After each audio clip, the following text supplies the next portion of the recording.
पुण्यात्माओं देखो, उद्देश्य रखना अपने यहां से पीछा छुटवाने का।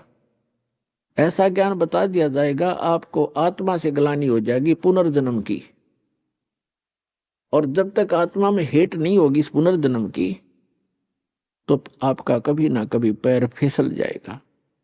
ठीक है, यदि आप पार नहीं हुए तो आपके पास इतना भक्ति धन हो जाएगा कि आपका हजारों युगों तक तो ये काल आपके पंजे धरती पर नहीं टेकने देगा, और इस पृथ्वी पर बिना मोक्ष नहीं हो सकता। ऊपर तो इसका जबरदस्त भयंकर जाल है, वहां आपके पुण्यों का नाश करवाता है। वहां देवता बना के, इंद्र बना करके, वहां बड़े बड़े आपको होटल बना रखे, नाचना गाना सारा दिन काम में कोई नहीं, अपनी पूंजी आपकी नाश होती है। वहां ऐसे ऐसे इसने जुगाड़ जोड़ रखे, और आपके ही कमाई से अपना यो धंधा चला रहा है, यो 21 ब्रह्मांड चला रहा है। आपके पुण्यों का 10%, किसी रेस्टोरेंट में इसने 15% और किसी में 25% की कटौती यानी कमीशन रखा है।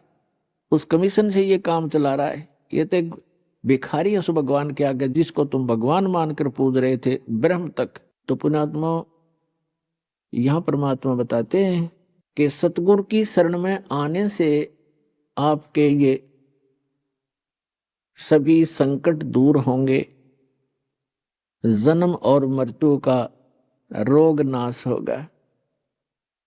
इसमें प्रथम तो आपको बताया कि गुरु होना चाहिए, और गुरु भी सच्चा हो, सतगुरु हो। तो सतगुरु की जो पहचान आपको बता दी गई है, और जब तक सतगुरु नहीं मिलेगा आपका मोक्ष नहीं हो सकता। उसके बाद फिर दूसरा आता है कि नम्रता हो। सत्संग में जब प्राणी आवे तो केवल ये उद्देश्य रखे। कैसे? परमात्मा कहते हैं, संत मिलन को चालियो तज माया अभिमान, जो जो कदम आगे रखे वो हे यज्ञ समान। संत मिलन को चालियो तज माया अभिमान, और जो जो कदम आगे को रखे सो सो यज्ञ समान। अब जैसे आप यहां आते हो, आप चाहे कितने धनी हो, कितने आप उच्च पोस्ट प्राप्त हो, चाहे यहाँ का प्रधानमंत्री हो, चाहे पूरी पृथ्वी का राजा हो, परमात्मा के मिलने के लिए जब चले, यानी सतलोक आश्रम की तरफ जब चले,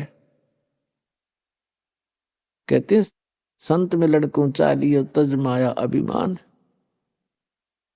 और जो जो कदम आगे को रखोगे, फिर माया अभिमान से लैस होकर के, रहित होकर के, एक आत्म रूप में, एक दास रूप में आप इधर को प्रस्थान करोगे। आपके एक कदम के रखने की कितनी वैल्यू बताई है, कितना पुण्य होगा आपको। एक अश्वमेघ यज्ञ के तुल्य आपको एक कदम का पुण्य होगा।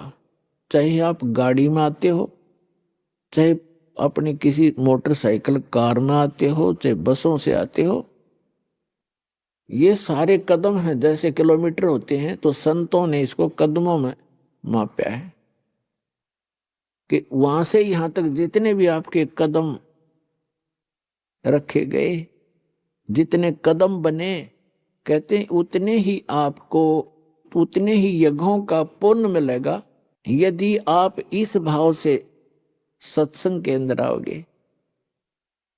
जैसे रोगी होता है, रोगी को यह पता लग जाता है कि दीर्घ रोग है, और यहाँ के लोकल हॉस्पिटल के डॉक्टरों ने मना कर दिया है कि आप जाइए ऑल इंडिया इंस्टीट्यूट दिल्ली में।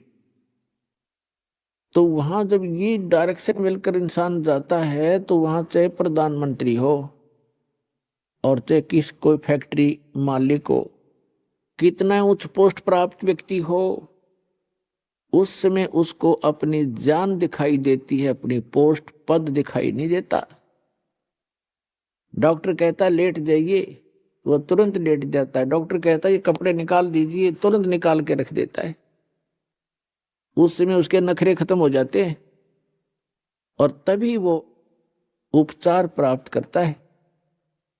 जब तक डॉक्टर के आज्ञा का पालन करता रहे, चाहे कुछ भी कहे वैसे ही, जहां लेटने को कहे वहीं लेटना पड़ेगा, जहां बैठने को कहेगा वह बैठना पड़ेगा, और कहेगा मुंह खोल सांस तेज ले, वो सारा कुछ करना पड़ेगा, तो तभी वो अपना उपचार करवा पाएगा। तो ठीक इसी प्रकार जब आप सतलोक आश्रम की तरफ आवे, संत मिलन को चालिए तज माया अभिमान, और जो कदम आगे रखे ओ हे यज्ञ समान, तो आपको इतना पुण्य मिलता है यहाँ आने का। आप क्योंकि संत है नहीं पृथ्वी पर कोई, संत मिलन को चालिए, संत की तरफ चलने मात्र से इतना लाभ है, फिर यहाँ के किक लाभ होगा वो तो गिनती नहीं हो सकती। अब जब तक अभिमान है ये प्राणी उभर नहीं सकता। सिर सौंप्या गुरुदेव को, सफल हुआ ये शीश, नितानंद इस शीश पर, आप बसे जगदीश।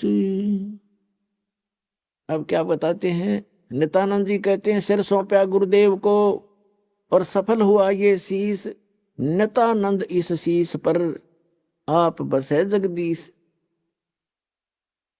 अब सिर कैसे सौंपना होता है कि गुरु जी की आज्ञा का पालन करें।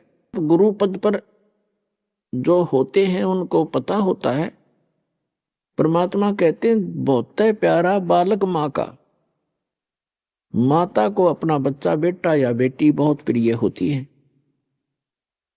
कहावत है कि माँ पिता से 100 गुना प्रिय ममता अपने बालक में माता को होती है, और माता से भी 100 गुना ममता प्रिय गुरु को अपना शिष्य या शिष्या होती है। तो अंदाजा लगा लेना कि गुरु जी आपके कितने हितैषी होते हैं। तो गुरु जी की आज्ञा का पालन करें। पहली भक्ति मार्ग का प्रथम एक ये मंत्र नोट कर ले, भाई जो गुरु बचन पे डट गे, रकट गे फंद 84 के। भाई जो गुरु बचन पे डट गे, कट गे फंद 84 के, कट गे फंद 84 के, रकट गे फंद 84 के। भाई जो गुरु बचन पे डट गे, रकट गे। वस्तु मिली ठोर की ठोड़, मिट गी मन पापी की दौड़। वस्तु मिली ठोर की ठोड़, मिट गी मन पापी की दौड़। भरम मिटे मथुरा काशी के, भरम मिटे मथुरा काशी के। भाई जो गुरु बचन पे डट गे, कट गे फंद 84 के, कट गे फंद 84 के, कट गे फंद 84 के। ये एक कवि का बनाया हुआ गान है। इसमें भी बहुत प्रेरणा है कि जो गुरु जी के वचन पर स्थिर हो जाते हैं, गुरु जी की आज्ञा का पालन करते हैं, उनके ये 84 लाख योनियों में दुख पाने के ये संकट समाप्त हो जाते हैं। अब गुरु जी को कैसे गुरु की आज्ञा का पालन करना है। सिर सौंप्या गुरुदेव को, सफल होया ये शीश, नितानंद इस शीश पर, आप बसे जगदीश। सिर कैसे सौंपना होता है।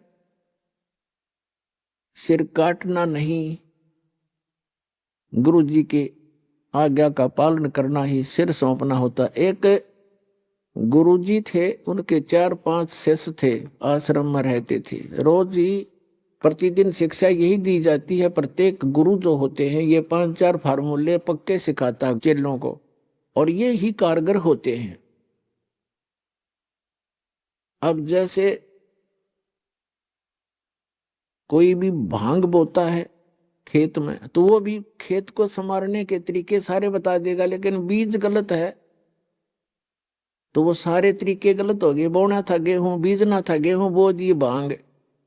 ये तो बाद में बताऊंगा, लेकिन जो प्रसंग चल रहा है उसी को आगे बढ़ाते हैं। एक गुरुजी थे और वो अपने शिष्यों को शिक्षा देते ही रहते हैं, जैसे प्रतिदिन सत्संग के माध्यम से या वैसे भी टिप्पणी करते हैं, बैठते हैं जब बच्चे, अच्छी शिक्षा देते हैं। एक दिन गुरुजी ने कहा कि देखो भाई, जो गुरुजी की आज्ञा पालन नहीं करते बच्चों, वो कभी सफल नहीं होते, उनको घोर पाप लगता है, उनकी भक्ति नाश हो जाती है। सब शिष्य बैठे हैं, गुरुजी बैठे हैं, वो वहां बैठे बैठे सुन रहे हैं, जी गुरुजी बिल्कुल सही है। तो गुरुजी ने कहा कि मेरा एक आदेश है कि तुम मेरे सिर में अपने 5-5 जूते मारो। और ये भी शिक्षा दी जाती थी, गुरु मानुष कर जानते ते नर गए अंध, महादुखी संसार में आ गए यम के फंद। गुरु को परमात्मा के तुल्य मानना चाहिए। अब उनके सामने धर्म संकट खड़ा हो गया, गुरुजी की आज्ञा का पालन नहीं करें तो भक्ति का नाश हो गया, और गुरुजी की तरफ हाथ कर दिया तो कट जाए वो हाथ, इससे अच्छा था। तो उस गुरुदेव ने कहा, रहा मैं क्या शिक्षा दे रहा था तुम्हारे को, बस ऐसे भक्त तो मेरी आज्ञा का पालन नहीं कर रहे। नीची गर्दन कर ली। एक खड़ा हुआ, अपना जूता निकाला, गुरुजी के पास आकर बैठ गया और अपने सिर में 5 जूते मारे, मट्टाए मट मट्टाए मट। तब गुरुजी ने कहा, भाई डंडी मत मारे, तेरे सिर में नहीं मेरे सिर में कहा था मैंने। तब उस चेले ने कहा कि गुरुदेव, इस दास का शीश भी तो आपका ही है, क्या इसको आप दूसरा मानते हैं? तो यहां गुरुजी बोल नहीं सके।